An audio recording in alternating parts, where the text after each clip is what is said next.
ಚಿಕ್ಕಬಳ್ಳಾಪುರ ಜಿಲ್ಲೆ ಈಗ ಕ್ಷೀರ ಕದನಕ್ಕೆ ಸಜ್ಜಾಗಲಿದೆ. ಚಿಮ್ಮುಲ್ ಚುನಾವಣಾ ಕಣ ರಂಗೇರಿದೆ. ಇದೇ ಮೊದಲ ಬಾರಿಗೆ ನಡೀತಾ ಇರುವಂತಹ ಹಾಲು ಒಕ್ಕೂಟದ ಎಲೆಕ್ಷನ್.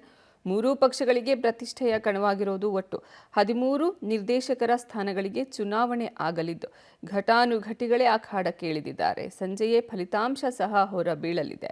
ಶಾಸಕ ಪ್ರದೀಪ್ ಈಶ್ವರ್, ಸಂಸದ ಸುಧಾಕರ್ ಪ್ರತಿಷ್ಠೆಯ ಕಣವಾಗಿ ಸ್ವೀಕಾರ ಮಾಡಿದ್ದಾರೆ. ಚಿಕ್ಕಬಳ್ಳಾಪುರದಲ್ಲಿ ಶಾಸಕ ಪ್ರದೀಪ್ ಈಶ್ವರ್ ಬೆಂಬಲಿತ ಯಲವಳ್ಳಿ ರಮೇಶ್ ಅಖಾಡಕ್ಕೆ ಇಳಿದಿದ್ರೆ ಬಿಜೆಪಿಯಿಂದ ಸಂಸದ ಸುಧಾಕರ್ ಬೆಂಬಲಿಗ ಕೆವಿ ನಾಗರಾಜು ಕಣಕ್ಕೆ ಇಳಿದಿರೋದು. ಒಟ್ಟು 13 ಸ್ಥಾನಗಳಿಗೂ ಘಟಾನುಘಟಿಗಳು ಅಖಾಡದಲ್ಲಿದ್ದಾರೆ.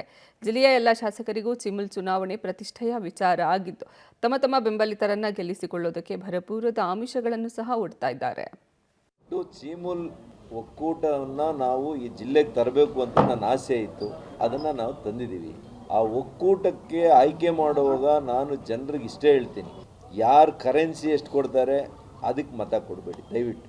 ಅವ್ರ ಹತ್ರ ಹೆಚ್ಚಾಗಿರೋರೋ ದಂಧೆ ಮಾಡಿರೋರೋ ಕೊಟ್ಟರೆ ಅದನ್ನು ಇಸ್ಕೊಳ್ಳಿ. ಯಾಕೆಂದರೆ ಹಾಲು ಒಕ್ಕೂಟ ಅಂದರೆ ಅತ್ಯಂತ ಪವಿತ್ರವಾಗಿರ್ತಕ್ಕಂಥ ಸಂಸ್ಥೆ. ಕಷ್ಟಪಟ್ಟು ರೈತರು ಭಾಳ ಜನಕ್ಕೆ ಗೊತ್ತಿಲ್ಲ, ಮಹಿಳೆಯರು ಬೆಳಗ್ಗೆ 4 ಗಂಟೆಗೆ ಎದ್ದೇಳ್ತಾರೆ. 4 ಗಂಟೆಗೆ ಎದ್ದು ಹಾಲು ಕರೆದು ಆಮೇಲೆ ಅವ್ರ ಮಕ್ಕಳಿಗೆ ಅವ್ರು ತಿಂಡಿ ಮಾಡೋದು. ನಾನು ರೈತನ ಕುಟುಂಬದಿಂದ ನಮ್ಮ ತಾಯಿ ಏನು ಮಾಡ್ತಾಯಿದ್ರು, ನಮ್ಮ ಅಜ್ಜಿ ಏನು ಮಾಡ್ತಾಯಿದ್ರು, ಇದು ನಾನು ಕಣ್ಣಲ್ಲಿ ನೋಡಿರೋದ್ರಿಂದ ಈ ಸಂಸ್ಥೆ ಬಗ್ಗೆ ನನಗೆ ಅಪಾರವಾದಂಥ ಗೌರವ ಇದೆ. ನಮ್ಮ ತಾಯಿ ಈ ಒಂದು ವರ್ಷದಲ್ಲಿ ಇವತ್ತು ಹಾಲಿನ ಶೇಖರಣಾ ಪ್ರಮಾಣ ಜಾಸ್ತಿಯಾಗಿದೆ. ಅದರಿಂದ ಮತ್ತು ರೈತರಿಗೆ ಸಮಯ ಸಂದರ್ಭಕ್ಕೆ ಅನುಗುಣವಾಗಿ ಹೆಚ್ಚು ದರ ಕೊಡುವಂಥ ಒಂದು ಪ್ರಯತ್ನ ಮಾಡಿದ್ದೀವಿ. ಅದರಿಂದ ನಿರಂತರವಾಗಿ ರೈತರ ಪರವಾಗಿ ಈ ಒಂದು ಜಿಲ್ಲೆಯಲ್ಲಿ ಒಂದು ಭವಿಷ್ಯದ ದೃಷ್ಟಿಯಲ್ಲಿ ಇದೊಂದು ಆಧಾರ. ಇವತ್ತು ಒಂದು ಗೌರವಯುತವಾದಂಥ ಜೀವನ ಅಥವಾ ಬದುಕನ್ನು ಕಟ್ಕೊಳ್ಳಿಕ್ಕೆ ಹೈನೋದ್ಯಮ ಒಂದು ಆಧಾರ.